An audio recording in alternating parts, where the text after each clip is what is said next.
नमस्कार, FM news देख रहे हैं आप। मैं हूं आपके साथ प्रतीक्षा चहल। देश दुनिया की खबरों की बात करेंगे, लेकिन सबसे पहले बात बिहार की। जी हां, बिहार से एक बड़ी खबर सामने आ रही है, जहां शराबबंदी को लेकर ना जाने कितनी सियासत हुई, लेकिन इस बीच अब बिहार सरकार ने बड़ा फैसला लिया है। नए फैसले के मुताबिक बिहार में शराब पीने पर पकड़े जाने पर अब जेल नहीं भेजा जाएगा। हाँ, इसके बदले में उसे शराब माफिया की जानकारी जरूर देनी होगी।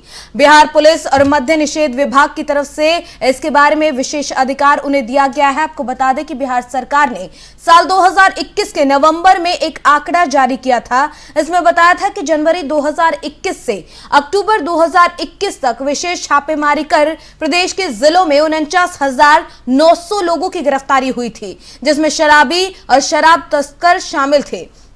साथ ही इस दौरान कुल 38,72,645 लीटर अवैध शराब जब्त भी की गई थी। जेलों के साथ साथ बिहार की अदालतों पर भी शराबबंदी के मामलों का बोझ बढ़ गया था। बाद में ये मामला सुप्रीम कोर्ट तक पहुंच गया। कोर्ट में जमानत याचिका के लगे अंबार पर सुप्रीम कोर्ट ने चिंता जाहिर की थी। मामले की अगली सुनवाई 8 मार्च को होनी है। इससे पहले बिहार सरकार ने अब गिरफ्तारी ना करने का ये बड़ा फैसला ले लिया है। तो आपको बता दें कि जिस पर सबकी निगाहें टिकी थी कि आखिर बिहार में शराबबंदी को लेकर क्या जो रुख है वो सरकार का आगे रहने वाला है, और अब बिहार में शराबबंदी लागू किए जाने के 5 साल बाद नीतीश सरकार ने बड़ा फैसला किया है। ये बड़ा बदलाव आया है। अब शराब पीते वो अगर कोई आरोपी पकड़ा जाता है तो आरोपियों को जेल नहीं जाना पड़ेगा, लेकिन शर्त यह है कि शराब माफिया का नाम जरूर बताना होगा। कुछ शर्तें इस नए नियम के साथ जोड़ी गई हैं। अब शराब पीने वाले शख्स को पकड़ा जाने पर जेल जाने से बचने के लिए शराब माफियाओं की जानकारी देनी होगी। बिहार में शराबबंदी लागू होने के बाद इसकी तस्करी के लिए बहुत तरीके से शराब तस्कर अलग अलग तरीके अपनाकर शराब तस्करी करते थे, जिसे देखकर कई बार तो पुलिस भी हैरान हो जाती थी। और ऐसे में अब ये बड़ा जो फैसला लिया गया है कि आखिर शराब तस्करी को किस तरीके से रोका जाए, उसको लेकर और शराबबंदी के बीच में दोनों में किस तरीके से तालमेल बिठाया जाए, ये फैसला लेते हुए कहा गया है कि अगर शराब पीते हुए कोई पकड़ा जाता है तो उसको अब जेल नहीं जाना पड़ेगा, लेकिन शर्त है। इसके साथ शर्त यह है कि आपको शराब माफिया का नाम बताना होगा, यानी कि जिस प्रदेश में शराब नहीं बिक रही है वहां पर आखिर शराब कौन लेकर आ रहा है, इसके बारे में आपको जानकारी देनी होगी अगर बचना है तो इसी अहम मुद्दे पर चर्चा के लिए 2 मेहमान हमारे साथ यहाँ पर जुड़ गए हैं। अख्तरुल इस्लाम शाहीन है, विधायक आरजेडी, और प्रतिभा सिंह जी हैं, नेता जेडीयू, प्रदेश सचिव हैं जेडीयू से। बहुत स्वागत है आप दोनों ही मेहमानों का एफएम न्यूज पर। धन्यवाद। प्रतिभा जी, आपके पास आऊंगी सबसे पहले कि जिस तरीके से शराबबंदी को लेकर जो लागू की गई थी उसके इतने साल बाद अब एक बड़ा फैसला नीतीश सरकार में लिया गया, किस तरीके से इस फैसले को समझा जाए, देखा जाए आगे के हिसाब से?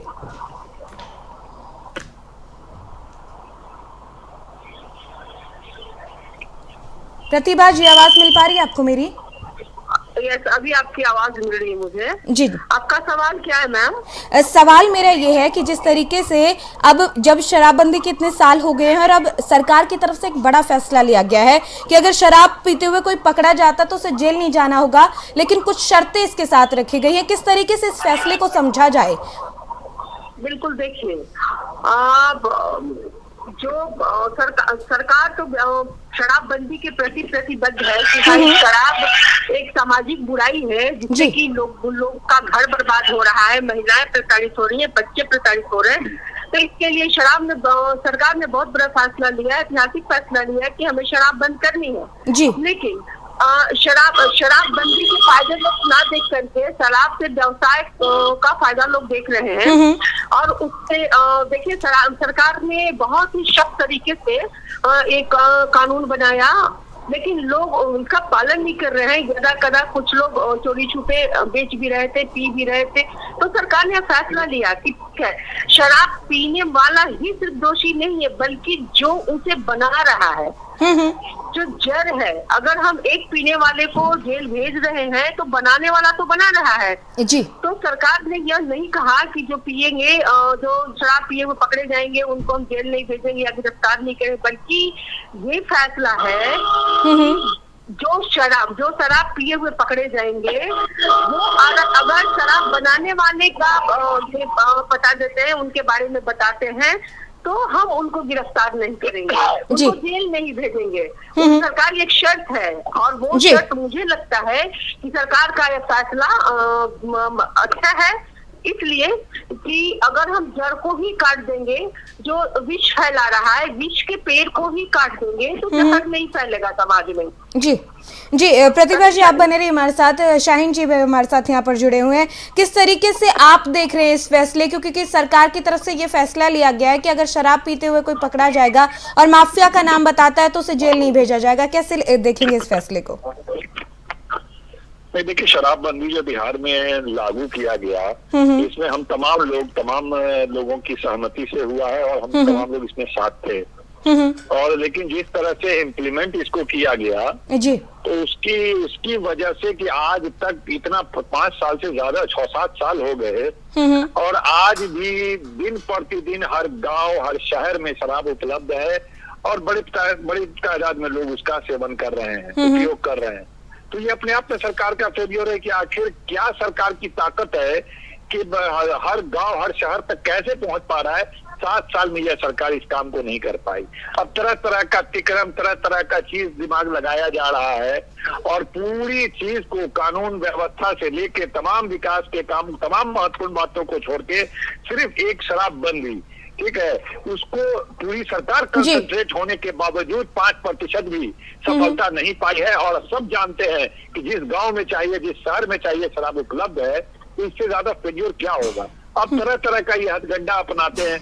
अरे करने को तो आप इनाम भी कर सकते थे कि जो भी शराब कारोबारी के बारे में बताएगा तो हम उसको इनाम देंगे जी। तो ये एक हास्यास्पद लगता है कि भाई आप किसी को ये ऑफर दे रहे हैं कि अगर तुम पकड़वा दोगे तो तुम पर केस जो है, जो एक्ट है वो लागू नहीं होगा।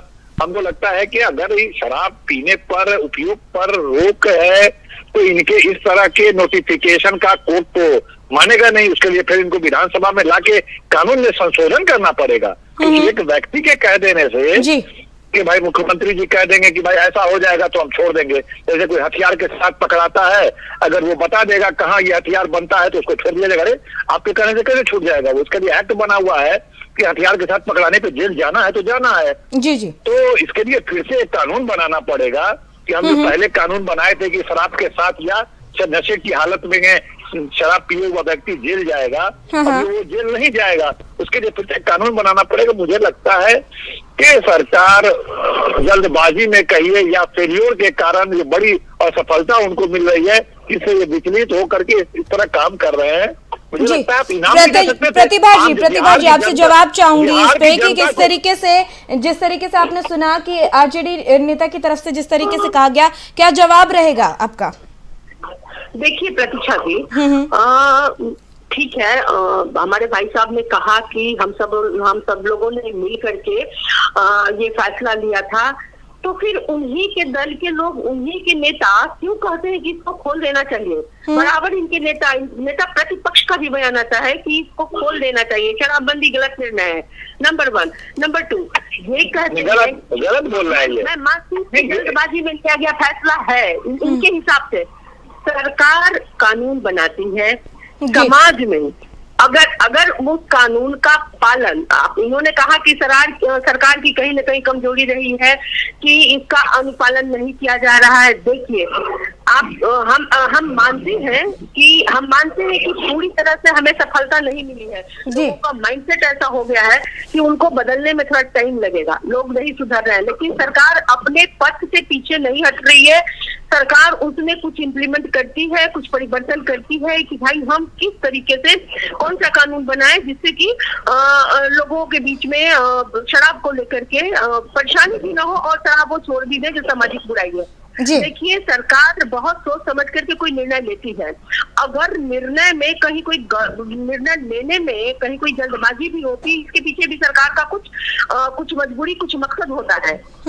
और ये सरकार का फैसला मुझे नहीं लगता कि कहीं गलत या जल्दबाजी में नहीं फैसला है, क्योंकि अगर हम जड़ को ही काट देंगे तो फिर वो विष नहीं फैलेगा। मैंने पहले ही कहा सरकार को लगता है कि अगर माफिया हम को पकड़ लेंगे, माफिया पकड़ के उनको बंद कर देंगे तो फिर शराब बननी बंद हो जाएगी, लोगों तक पहुंचेगा नहीं। जी तो शाहीन जी आपने सुना प्रतिभा जी ने क्या कुछ कहा इस पूरे मसले को लेकर।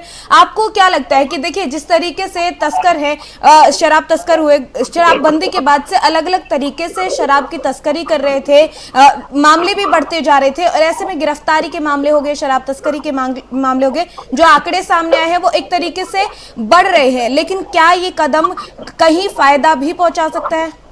बिल्कुल फायदा पहुंचाएगा। ये तभी तस्करी हो रहा है ना, तभी बिक रहा है ना, तभी ब्लैक हो रहा है ना, जब वो बन रहा है। अगर बनेगा ही नहीं तो उसकी तस्करी कौन करेगा? मिलेगा ही नहीं तो कौन बेचेगा और कौन पिएगा? ये सरकार का निर्णय, मैं तो इसका स्वागत करती हूँ। आपसे जवाब चाहूंगी इस पे। नहीं, देखिए, एक तो इन्होंने यह बयान गलत दिया है कि राष्ट्रीय जनता दल की तरफ से कोई भी बयान ऐसा आया है कि शराबबंदी को खत्म कर करके फिर से उसको दुकान खुलवा देना चाहिए, इस तरह की बात कोई बयान नहीं, ये गलत बयान ही है कि एक चैनल पे बैठ करके इस तरह का बयान कभी नहीं देना चाहिए। अगर है तो अभी मैं चुनौती देता हूँ कि अभी वो आपके चैनल के सामने वीडियो निकाल के आपके सामने दिखाएं कि यह बयान नेता प्रतिपक्ष का है या राष्ट्रीय जनता दल के किसी भी। कई बार उन्होंने कहा है कि अब शराब बंद है ही नहीं तो इसको खोल क्यों नहीं दिया जाता है, क्यों नहीं खोल देते हैं? नहीं, अगर ऐसा खोल देते हैं तो अभी मैं चुनौती के साथ कहता हूँ चैनल पे कि वो अभी वीडियो निकालें, सर्च करके निकालें, जब तक हम बोलते हैं 2 मिनट में निकाल लें, दिखा दें। गलत बयानी नहीं करना चाहिए, मैं चुनौती के साथ कह रहा हूँ, एक चैनल पे बैठ करके इस तरह गलत बयानी नहीं करना चाहिए। जी। और हमारा यह चलिए देखिए, वक्त की बहुत कमी है, आप दोनों ही मेहमानों से आखिरी एक छोटी जो प्रतिक्रिया है इस पूरे मसले को लेकर चाहूंगी। सबसे पहले प्रतिभा जी आपकी तरफ से। हाँ, देखिए, इस कानून में बड़े पैमाने पर गरीब गुरबा जो लोग हैं वो लोग लाखों की संख्या में जेल चले गए। उस पे हम लोग को आपत्ति है कि भाई आप कारोबारी को इसको रोकिए ना, आप यहाँ बनने से रोकिए। यहाँ जो स्मगलिंग हो रहा है बड़े पैमाने पर, पूरे थाना पुलिस मैनेज कर करके अरबों खरबों का जो अर्थव्यवस्था काम कर रहा है, पूरे पुलिस प्रशासन इसको छूट दे रखा है, उस पे कार्रवाई कीजिए ना। आप गरीब गुरबा 2 लाख 3 लाख लोगों को जेल में बंद कर दिया, ताड़ी पी रहा है, गरीब गुरबा है, मजदूर है, काम करता है, ताड़ी बेचता है, ये है वो है। जी शाहीन जी आखिरी प्रतिक्रिया। प्रतिभा जी आपसे चाहूंगी आखिरी प्रतिक्रिया इस पूरे मसले को लेकर। इन्होंने शाहीन जी ने अपनी बात रख दी, आप भी जरा। अब देखिए, इनका कहना है कि गरीब गुरबा जो दारू पी रहा है, ताड़ी पी रहा है, उसको जेल में बंद कर दिया है। सबसे पहली बात, जो दारू ताड़ी पी रहा है उसको हम गरीब नहीं कह सकते हैं। अगर वो गरीब है तो घर के खर्चे के अलावा दारू ताड़ी में पैसा अपना कैसे बर्बाद कर रहा है। दूसरी बात, हमारी सरकार ने कहा कि ताड़ी को बंद कर दो, नीरा बनाओ, नीरा बनाने वाले को 1 लाख रुपए का सरकार अनुदान देगी। जी, ये कितना बड़ा ऐतिहासिक फैसला सरकार का है। और दारू पी करके गरीब लोग जेल जा रहे हैं। अभी तक कितने लोगों को ये इस योजना का लाभ मिला? अभी तक कितने लोगों को इस योजना का लाभ मिला 7 साल में? ये प्रतिभा जी, शाहीन जी का सवाल है कि इस योजना का कितने लोगों को फायदा मिला अभी तक? कितने लोगों को इसका लाभ मिला? सिर्फ योजना बनाने से होता है? जो लोग पी रहे शराबी जेल जा रहे थे, ना कि सिर्फ गरीब जेल जा रहे थे। शराब पीने वाले को गरीब और आप पता कीजिए 50% अनुसूचित जाति जनजाति के लोग हैं। जितने लोग जेल गए हैं 50% अनुसूचित जाति जनजाति के लोग हैं। यह जेल और जाति ये कैसे हुआ? क्योंकि मजदूर क्लास का लोग ताड़ी बेचता है, दलित समाज की बड़ी संख्या में लोग पुश्तैनी इनका यही कारोबार है और वो कारोबार यही करते हैं, वो कई वर्षों से ये कारोबार करते हैं। उनको आप अल्टरनेट व्यवस्था नहीं दिए और कई पुश्ते वही कारोबार पे निर्भर थे, उनका जीवन यापन होता था। जी प्रतिभा जी, जिस तरीके से सवाल शाहीन जी की तरफ से पूछा गया, योजना से कितने लोगों को लाभ मिला है, क्या कुछ सरकार की तरफ से और कदम इस मसले को लेकर उठाए जा रहे हैं? अब ये कह रहे हैं कि सरकार की योजनाओं का लाभ कितने लोगों को मिला है, तो ये देख ले, आंकड़ा देख ले कि सरकार की योजनाओं का लाभ कितने प्रतिशत लोगों को मिला है। मैं समस्तीपुर जिला से आता हूँ, एक व्यक्ति को भी नहीं मिला है, एक व्यक्ति को भी नहीं मिला है। उसमें जो जीविका दीदियां आकर के बोल रही है, जिस तरह से उनका जीवन यापन हुआ, किस तरह से वो अपने जीवन को सुधारी, ताड़ी बनाना बंद हो गया, नीरा बना करके। जीविका दीदियां कल ही पटना के बापू सभागार में कह रही थी। तो मुझे नहीं लगता है कि क्या मैं बोलूं, अब इस तरह से ब्लेम करना सरकार के ऊपर, जो सरकार नहीं, मैं समस्तीपुर जिला से आता हूँ, एक व्यक्ति को भी इस योजना का लाभ नहीं मिला है। मानसिकता सरकार को लेकर के ठीक नहीं है जी। देखिए, दोनों ही मेहमानों का बहुत शुक्रिया, क्योंकि वक्त हमारे पास बहुत कम है। शाहीन जी, आपका भी बहुत शुक्रिया कि आप इस चर्चा का हिस्सा बने। प्रतिभा जी, आपका भी बहुत शुक्रिया कि आप इस चर्चा का हिस्सा बने और अपना कीमती वक्त आप दोनों ने हमें यहाँ पर दिया। तो लगातार जिस तरीके से इस मसले को लेकर आपने दोनों ही नेताओं को सुना है, दोनों की तरफ से अपने, जहां जेडीयू की तरफ से अपना पक्ष रखने की कोशिश की गई, तो वहीं आरजेडी की तरफ से तमाम सवाल खड़े किए गए कि आखिर जो योजनाएं हैं जो सरकार ने शराबबंदी के उसमें बनाई गई हैं कि जो व्यापार करते थे शराबबंदी का, उनको जो दूसरे अगर वो अपना ये काम छोड़ देते हैं तो किन योजनाओं का लाभ उनको मिला है, ये तमाम सवाल दोनों ही पार्टियों के नेताओं की तरफ से यहाँ पर किए गए। एक तरफ से जवाब दिया गया तो एक तरफ से सवाल किया गया, तो बड़ा मसला है और चर्चा इस पर लगातार होती रहेगी। लेकिन फिलहाल बिहार की अगली खबर की तरफ रुख कर लेते हैं। बिहार के मोतिहारी में लेट्स इंस्पायर बिहार का युवा कार्यक्रम जो है वो आयोजित किया गया, जहां मुख्य अतिथि के रूप में राज्य के गृह सचिव विकास वैभव ने शिरकत की। लेट्स इंस्पायर बिहार के उद्घाटन सत्र में स्कूली बच्चों की तरफ से स्वागत गान और रंगारंग कार्यक्रम प्रस्तुत किए गए। इस दौरान कई और गणमान्य लोग भी यहां पर मौजूद थे। Let's inspire Bihar basically youth के लिए ये कार्यक्रम आयोजित किया गया है। आदरणीय इंस्पेक्टर जनरल साहब कम स्पेशल सेक्रेटरी होम डिपार्टमेंट विकास वैभव सर यहाँ पे आए हुए हैं और पूर्वी चंपारण मोतिहारी के यूथ यहाँ पे बैठे हुए हैं। एक अच्छा अवसर है कि बिहार में क्या हम अच्छा कर सकते हैं, यूथ की कैसे भागीदारी बढ़ा सकते हैं, इकोनॉमी हो, सोशल सर्विस हो, अन्य भी जो मुद्दे हैं उस पर भी चर्चा यहाँ पे की जाएगी। क्वेश्चन आंसर सेशन भी है। तो यूक्रेन और रूस के बीच में चल रहे युद्ध ने हर जगह अफरा तफरी का माहौल बनाया हुआ है। ऐसे में जो भारतीय वहां से लौटकर घर आ रहे हैं उनका स्वागत भी किया जा रहा है। बिहार के मोतिहारी के राजा बाजार का रहने वाला आशीष भी यूक्रेन में फंसा हुआ था, उसे सुरक्षित वहां से निकाल लिया गया। तस्वीरों में आप देख सकते हैं कि किस तरीके से आशीष का उसके परिवारजनों ने भव्य स्वागत किया है। आशीष के पिता ने क्या कुछ कहा वो भी आपको सुनाएंगे। मेरा नाम हुआ मुन्ना गिरी। आपका लड़का कहाँ पढ़ रहा है? मेरा लड़का यूक्रेन में पढ़ रहा था। क्या हुआ कि वहाँ से बैकअप हुआ? वहाँ रशिया और यूक्रेन का युद्ध। क्या स्थिति था वहाँ? आपका बच्चा था तो क्या बता रहा है? स्थिति बहुत भयावह था वहाँ।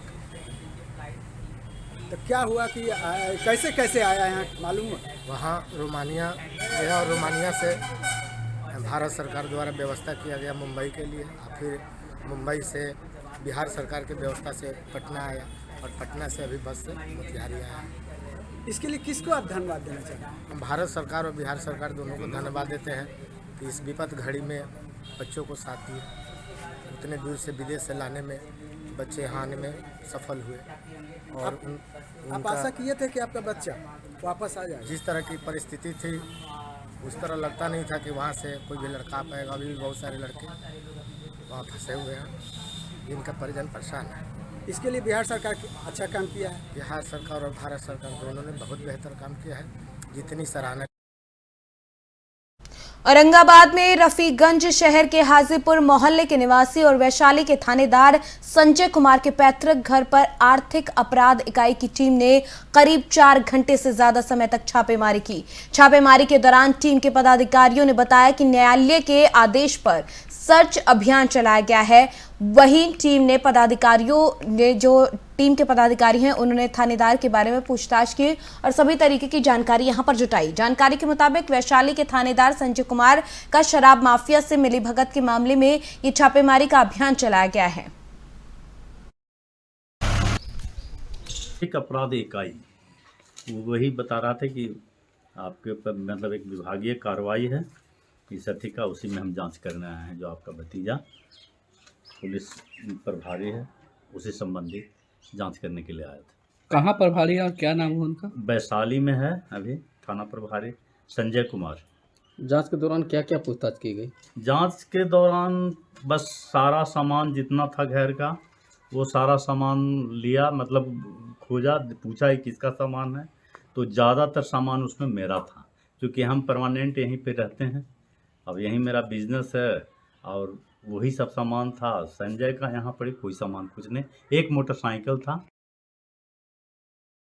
केरल के पूर्व राज्यपाल और पूर्व सांसद निखिल कुमार ने औरंगाबाद के दाऊदनगर के प्राथमिक स्वास्थ्य केंद्र का औचक निरीक्षण किया। इस दौरान उन्होंने पुराने भवन का जायजा भी लिया। इसके बाद निखिल कुमार ने वार्ड पार्षदों और सामाजिक राजनीतिक कार्यकर्ताओं से मुलाकात की। वहीं फिर पूर्व राज्यपाल ने सुख बाजार स्थित आवास से पैदल प्राथमिक स्वास्थ्य केंद्र परिसर पहुंचे, जहां उन्होंने भवन का मुआयना भी किया। मुआयना करने के बाद उन्होंने कहा कि भवन ठीक स्थिति में नहीं है। इस संबंध में पूर्व राज्यपाल ने कहा कि वो डीएम से बात जरूर करेंगे इस पूरे मसले को लेकर।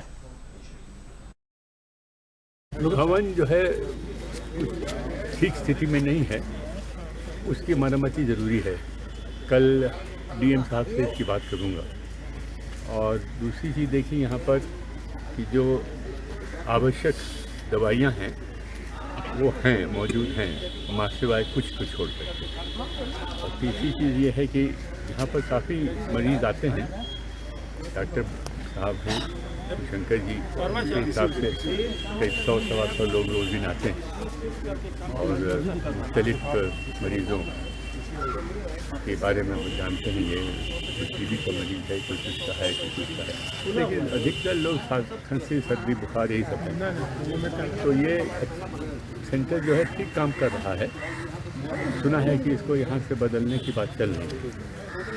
बदलने की बात अगर इसलिए बोधगया के महाबोधि सोसाइटी ऑफ इंडिया मंदिर में निरंजना नदी रिचार्ज मिशन का आयोजन किया गया। ऐसा माना जाता है कि निरंजना नदी में भगवान गौतम बुद्ध ने स्नान किया था और इस नदी के किनारे भगवान बुद्ध को ज्ञान की प्राप्ति भी हुई थी। वहीं यह नदी 50 सालों से सूखी पड़ी है। इस कार्यक्रम का मुख्य उद्देश्य राम रेखा नदी का जो बांध बनाया गया है उससे नदी रिचार्ज हुई है, जो 50 साल पहले सूख गई थी। उस नदी में एक बूंद पानी भी नहीं था। निरंजना नदी में साल भर पानी का प्रभाव सुरक्षित करने के लिए कुछ महीने पहले निरंजना नदी रिचार्ज मिशन के नाम से एक अभियान शुरू किया गया। निरंजना नदी का काम किसी एक व्यक्ति या संस्था का नहीं, बल्कि ये हम सब का काम है और इसे मिलकर हम सबको पूरा करना है। इस अभियान में लगे लोगों ने गया जिले में राम रेखा नाम की एक सूखी हुई नदी को जीवंत कर दिया।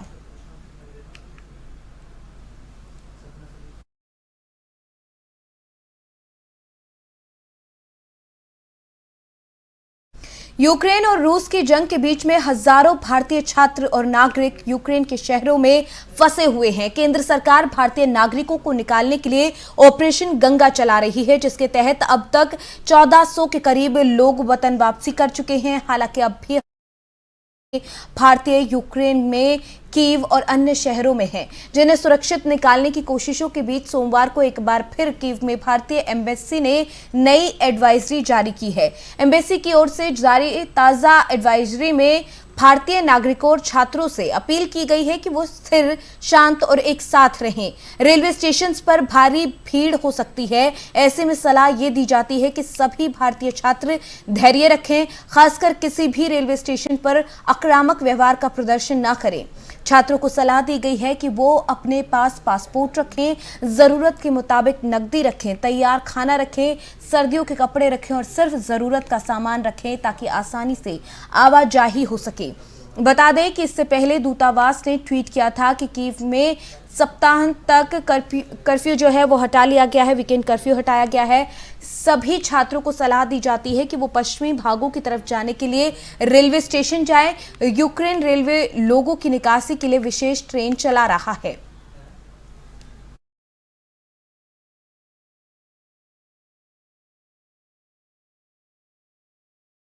चलिए अब आपको ग्राफिक्स के जरिए दिखाते हैं कि भारत का मिशन गंगा आखिर क्या है और इस पर क्या किया जाएगा। जी हां, मोर्चे पर 4 मंत्रियों को लगाया गया है, जिसमें हरदीप पुरी, किरण रिजिजू, ज्योतिरादित्य सिंधिया, वीके सिंह हैं। ये चारों ही नेता अलग अलग देशों में जाएंगे। जो पड़ोसी देश हैं यूक्रेन के, वहां पर पहुंचेंगे और वहां पर पहुंचकर भारतीय जो छात्र फंसे हुए हैं, नागरिक फंसे हुए हैं, उसको लेकर काम करेंगे। हरदीप सिंह पुरी हंगरी जाएंगे। इस मोर्चे के तहत 4 मंत्रियों को लगाया गया है। किरण रिजिजू स्लोवाकिया जाएंगे, तो वहीं सिंधिया रोमानिया जाएंगे। वीके सिंह पोलैंड जाएंगे। आपको बता दें कि वीके सिंह की तरफ से ये भी कहा गया, जो कि पहले भी लगातार इंडियन एम्बेसी की तरफ से कहा जाता है, विदेश मंत्रालय की तरफ से कहा जाता है कि अगर आप मंगल पर भी फंसे हैं तो आपको भारत वापस ला दिया जाएगा। और इसीलिए भारत का मिशन गंगा लगातार जारी है। भारतीयों को वापस लाने की तैयारी जो है पूरी कर ली गई है और लोगों को वापस लाया जा रहा है। करीब 1400 लोग अब तक वापस आ चुके हैं।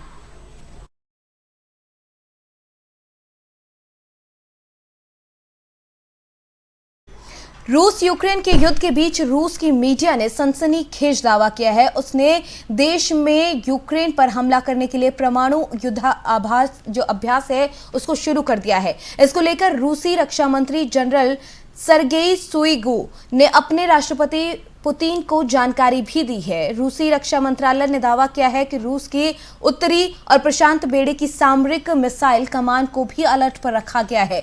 यूक्रेन में रूस के हमले के चलते नाटो के आक्रामक बयानों के बाद रूसी राष्ट्रपति रविवार को ही देश के परमाणु प्रतिरोध बलों को हाई अलर्ट पर रखने का आदेश दे चुके हैं। इससे पहले यूके के विदेश सचिव लिज ट्रस ने चेतावनी दी थी कि अगर रूस को यूक्रेन ने भी रोका नहीं गया तो स्थिति नाटो के लिए संघर्ष, जो नाटो के साथ संघर्ष है, वो बढ़ सकता है। बता दें कि युद्ध की शुरुआत से ही रूसी राष्ट्रपति पुतिन नाटो देशों को लगातार परमाणु हमले की धमकी दे रहे हैं।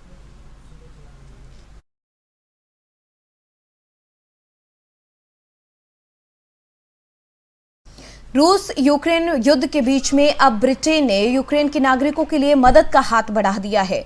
ब्रिटिश प्रधानमंत्री बोरिस जॉनसन ने घोषणा की है कि रूस के हमले के कारण देश छोड़कर भाग रहे यूक्रेन के नागरिक ब्रिटेन भी आ सकते हैं। हालांकि ब्रिटेन में अभी केवल उन्हीं नागरिकों को आने की अनुमति मिलेगी जिनके परिवार का कोई सदस्य पहले से ब्रिटेन में रह रहा है। जॉनसन ने कहा कि यूके जरूरत की घड़ी में यूक्रेन को पीठ नहीं दिखाएगा। जॉनसन ने कहा कि पिछले कुछ दिनों में दुनिया यूक्रेन के लोगों की बहादुरी और वीरता को देख रही है, जो बलपूर्वक अपनी स्वतंत्रता को मिटाने वाली रूस को जवाब दे रही हैं। उन्होंने बताया कि अगले हफ्ते संसद में यूक्रेन के लिए नई वीजा पॉलिसी घोषित की जाएगी। पीएम बोरिस ने बताया कि शरण लेने वालों के लिए बुनियादी जरूरतों की आपूर्ति और दवाओं, सिरिंज, ड्रेसिंग जैसी अन्य चिकित्सा आपूर्ति के लिए 40 मिलियन पाउंड का पैकेज भी जारी किया गया है। पिछले हफ्ते प्रधानमंत्री जॉनसन ने घोषणा की थी कि यूके बहुपक्षीय विकास बैंकों के माध्यम से यूक्रेन को $500 मिलियन तक के ऋण की गारंटी देगा। साथ ही यूक्रेनी सेना को रक्षात्मक सैन्य उपकरणों की आपूर्ति करना जारी रखेगा ताकि रूसी सेना पर हमला करने के खिलाफ उनके प्रतिरोध को बढ़ाया जा सके।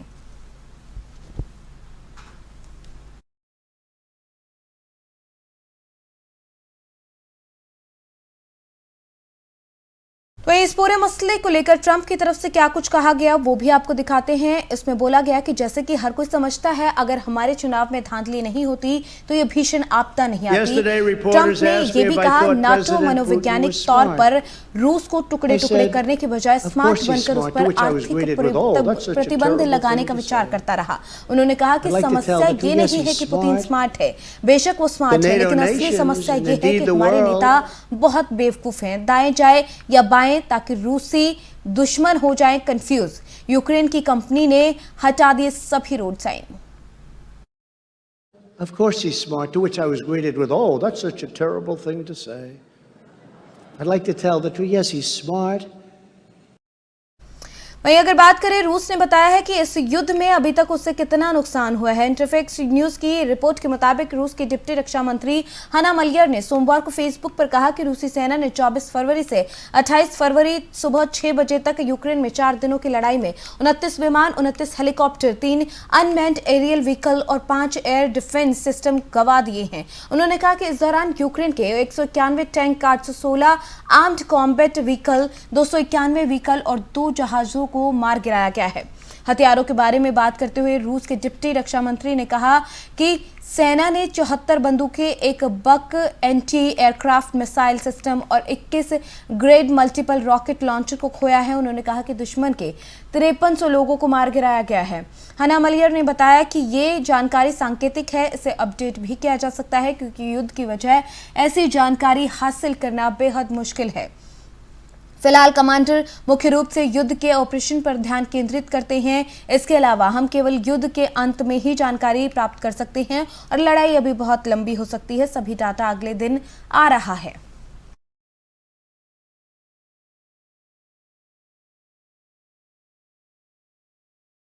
और चलिए बात करेंगे यूपी में विधानसभा चुनाव की। चुनाव प्रचार के लिए महाराजगंज पहुंचे पीएम मोदी ने विपक्ष पर जमकर हमला बोला। प्रधानमंत्री नरेंद्र मोदी ने कहा कि जिन जिलों को घोर परिवारवादियों ने जितना पीछे धकेला, उनके विकास के लिए हम उतनी ज्यादा मेहनत कर रहे हैं। तो उन्होंने कहा कि जो उन्हें करना चाहिए था वो भी हम कर रहे हैं। पीएम मोदी ने कहा कि घोर परिवारवादी जब सत्ता में आते हैं तो भ्रष्टाचार के जरिए अकूत संपत्ति कमाते हैं, परिवार वालों के लिए नोटों के ढेर लगा देते हैं। वो चाहते हैं कि अपने परिवार के लिए सारी सुख सुविधाएं हो, गरीब के हालत की चिंता नहीं करते। ये घोर परिवारवादी लोग कभी भी भारत को समर्थ नहीं बना सकते, यूपी को सशक्त नहीं बना सकते। बना सकते हैं क्या? ये घोर परिवारवादी कुछ कर सकते हैं क्या? इस कोरोना काल में आपने देखा है कैसे इन लोगों ने भारत के आत्मविश्वास को चोट पहुंचाने की कोई कोशिश छोड़ी नहीं। भारत में बनी जिस कोरोना वैक्सीन पर हर हिंदुस्तानी को गौरव होना चाहिए था, इन घोर परिवारवादियों को भी गौरव होना चाहिए था। उस वैक्सीन के खिलाफ ही इन परिवारवादियों ने देश के गरीबों को भड़काने की कोशिश की। दुनिया के बड़े बड़े देश भी आज वैक्सीन लगाने में भारत से काफी पीछे हैं। भारत बहुत आगे निकल गया है और आज हमारा भारत अपने नागरिकों को 250 करोड़ वैक्सीन डोज मुफ्त लगा चुका है। आपका टीका लगा है कि नहीं लगा है? जरा हाथ को पकड़ बताइए, लगा है टीका? आपको 1 रुपया भी खर्च करना पड़ा है क्या? कोई पैसा देना पड़ा है क्या? भाइयों बहनों, यही आत्मनिर्भर भारत की ताकत है, शक्तिशाली भारत की ताकत है। लेकिन ये घोर परिवारवादी अपने स्वार्थों की वजह से भारत को ताकतवर देखना नहीं चाहते हैं, कुछ न कुछ रोड़े अटकाते रहते हैं। इसलिए इस चुनाव में एक बार फिर इन्हें हराना है। हराओगे? फिर से उनके महल में वापस भेजोगे? हर सीट पर पटकनी देनी है? देंगे क्या? कोई सीट उनके पास जानी नहीं चाहिए। करोगे ना? चाहे बीजेपी हो या निषाद पार्टी या अपना दल, हर कोई जीत करके आना चाहिए। करोगे ना? भारत के वहीं यूपी के बलिया में प्रधानमंत्री मोदी ने एक चुनावी रैली को संबोधित करते हुए इशारों में समाजवादी पार्टी पर जमकर निशाना साधा। उन्होंने कहा ये घोर परिवारवादी खुद उत्तर प्रदेश का विकास रोकना चाहते हैं, ऐसे में लोगों से हमें सावधान रहने की जरूरत है। पीएम ने कहा कि जिन जिलों को घोर परिवारवादियों ने जितना पीछे धकेला, उनके विकास में हमें उतनी ही मेहनत करनी पड़ रही है। पीएम ने दावा किया कि उन्होंने जो भी नहीं किया वो हम कर रहे हैं। बिना नाम लिए समाजवादी पार्टी पर निशाना साधते हुए पीएम ने कहा कि भारत में बनी जिस कोरोना वैक्सीन पर हर कोई हिंदुस्तानी गर्व कर रहा था, उस वैक्सीन के खिलाफ भी इन परिवारवादियों ने देश के गरीबों को भड़काने की कोशिश की। दुनिया के बड़े बड़े देश भी आज वैक्सीन लगाने में भारत से काफी पीछे हैं। भारत बहुत आगे निकल गया। पीएम ने कहा कि खेती से लेकर मिलिट्री तक, समंदर से लेकर स्पेस तक भारत को हर क्षेत्र में शक्तिशाली बनना है। इसलिए देश के इतने बड़े राज्य के रूप में यूपी की जिम्मेदारी सबसे बड़ी है। इस बार आपका वोट अपने गांव के गली के मोहल्ले के विकास के लिए तो है ही, साथ साथ आपका वोट भारत को ताकतवर बनाने के लिए भी है।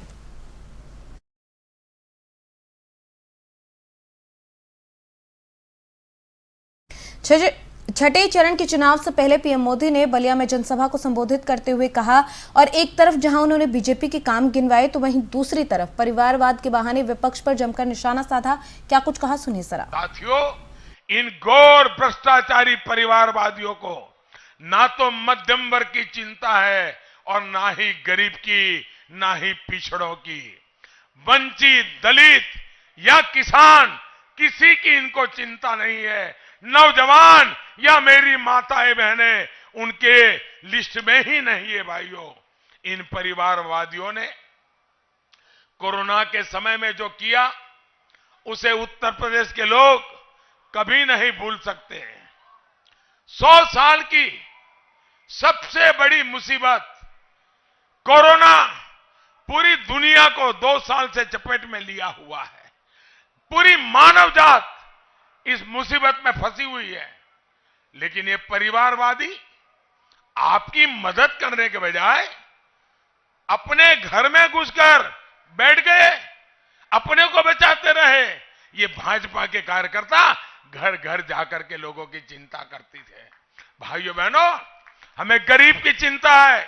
इस कोरोना के कालखंड में मेरे किसी गरीब परिवार के घर में कोई भूखा नहीं सोना चाहिए। किसी गरीब के घर में कोई ऐसा दिन ना आए कि उसका घर का चूल्हा न जला हो। और इसलिए भाइयों बहनों, हमने 15 करोड़ गरीबों को, उत्तर प्रदेश में 15 करोड़ गरीबों को राशन दे करके उनको हमने इस मुसीबत से बचाने का सेवा भाव से, पवित्र कर्तव्य भाव से काम किया है। अगर यूपी में का सरकार होती तो क्या होता? अनाज राशन माफिया हड़प कर जाते, रुपये उनके जेब में चले जाते। लेकिन योगी जी के राज में आपका हक आप तक पहुंच रहा है। साथियों, गौर परिवारवादी जब सत्ता में आते हैं तो भ्रष्टाचार के जरिए अकूत संपत्ति बनाते हैं। वो खुद के लिए, अपने कुनबे के लिए नोटों के ढेर लगा देते हैं। इन परिवारवादियों की कोशिश रही है कि सारी सुविधाएं, सारे साधन उनके परिवार के लोगों के पास ही रहे। वो गरीब की परेशानी कभी नहीं समझते, गरीब की तकलीफ कभी नहीं देखते।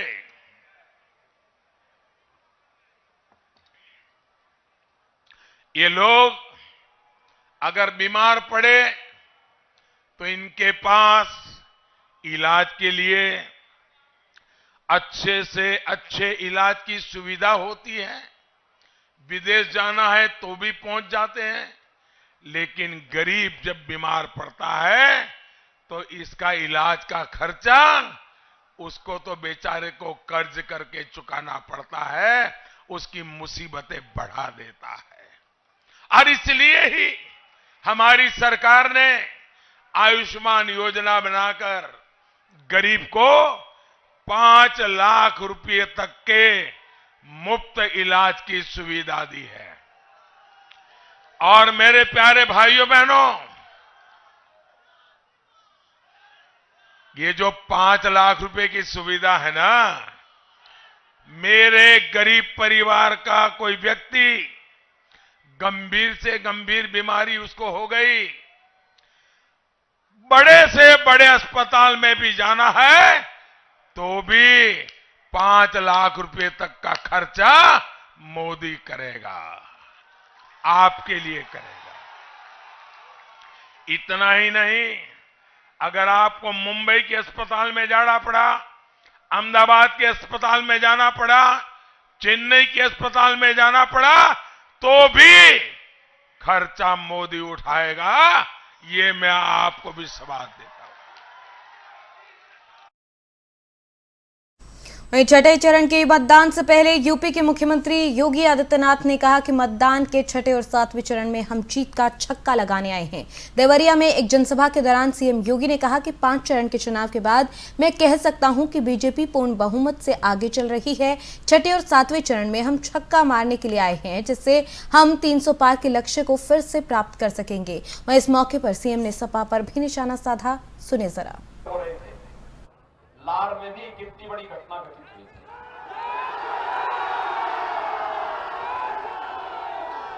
यानी दुर्गा मूर्ति विसर्जन के जुलूस को ही रोक दिया था ना, और यहां के निर्दोष लोगों को जेल में बंद कर दिया गया था। और जेल में मैं मिलने के लिए गया था, सब लोगों से मिलने के लिए गया था कि नहीं गया था। लार का मैंने दौरा किया था। 5 साल में कहीं दंगा हुआ? आज प्रदेश में दंगा नहीं होता है, क्योंकि हर दंगाई को मालूम है अब जुलूस रोकेंगे, आस्था पर प्रहार करेंगे, तो उसके बाद क्या हाल होंगे उनके, ये उनको ही मालूम है। और इसलिए आप लोगों की सरकार के समय पैसा भी नहीं आ पाता था, और आप लोग जो पैसा आता था उसमें पूरी डकैती डालते थे, छिनैती करते थे। हमारी सरकार में पारदर्शी व्यवस्था है। हम विकास भी करते हैं, योजनाओं का लाभ भी हर गरीब को बिना भेदभाव के देते हैं।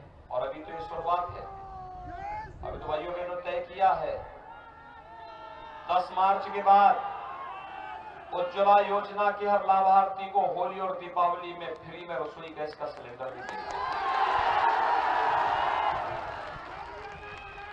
60 साल से ऊपर की हर महिला को उत्तर प्रदेश परिवहन निगम की बस में फ्री में यात्रा की सुविधा उपलब्ध कराएंगे। अभी हम लोग बेटी की शादी में 51,000 रुपया हम दान देते थे। ये योजना जब मैं मुख्यमंत्री बना तो मैंने कभी गरीब कन्याओं की शादी में कोई व्यवधान न आए, हमने मुख्यमंत्री सामूहिक विवाह योजना चालू की। 31,000 पहले देते थे, इसको बढ़ा के 51,000 किया गया। और भाइयों बहनों, समाजवादी पार्टी के प्रमुख अखिलेश यादव प्रचार करने के लिए अंबेडकर नगर पहुंचे, जहां उन्होंने जलालपुर में एक कार्यकर्ता सम्मेलन को संबोधित किया। इस दौरान उन्होंने बेरोजगारी का मुद्दा उठाया, साथ ही सरकार पर भी जमकर निशाना साधा। और क्या कुछ कहा है बीजेपी नेताओं को लेकर, सुनिए जरा। हमारे कार्यकर्ता कह रहे संघर्ष करो, अब तो आपको वोट डालना है और सरकार बनाना है। ये पहली बार ऐसा चुनाव देखने को मिल रहा है जहां जनता पहले से तैयार है, और ऐसा जोश और उत्साह शायद उत्तर प्रदेश के चुनाव में कभी देखने को नहीं मिला। लग तो ये रहा है कि जिस तरीके से 5वें चरण में भारतीय जनता पार्टी का पता नहीं लगा है, और छठवें चरण में आते आते पता नहीं भारतीय जनता पार्टी का पूरी तरीके से सफाया न हो जाए। 5 की 5 समाजवादी पार्टी को मिलने जा रही है सीटें, 5 में 5, और अगर 5 में 5 आप करोगे तो आजमगढ़ भी पीछे नहीं रहेगा, 10 में से 10 कर देगा। मैं आप सबका ये जो सहयोग दिखाई दे रहा है, अब कोई टिकने वाला नहीं है। और जो लोग गर्मी निकाल रहे थे,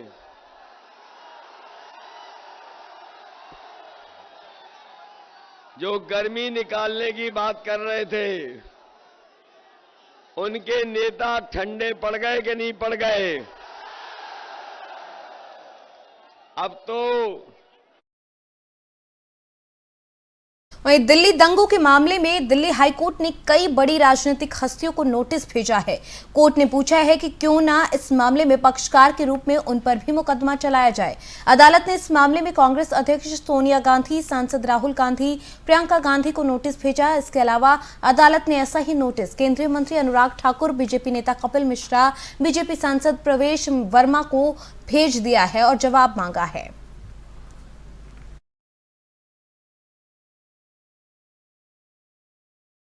चलिए, देश और दुनिया की खबरों में फिलहाल इतना ही। आप देखते रहिए FM न्यूज। नमस्कार।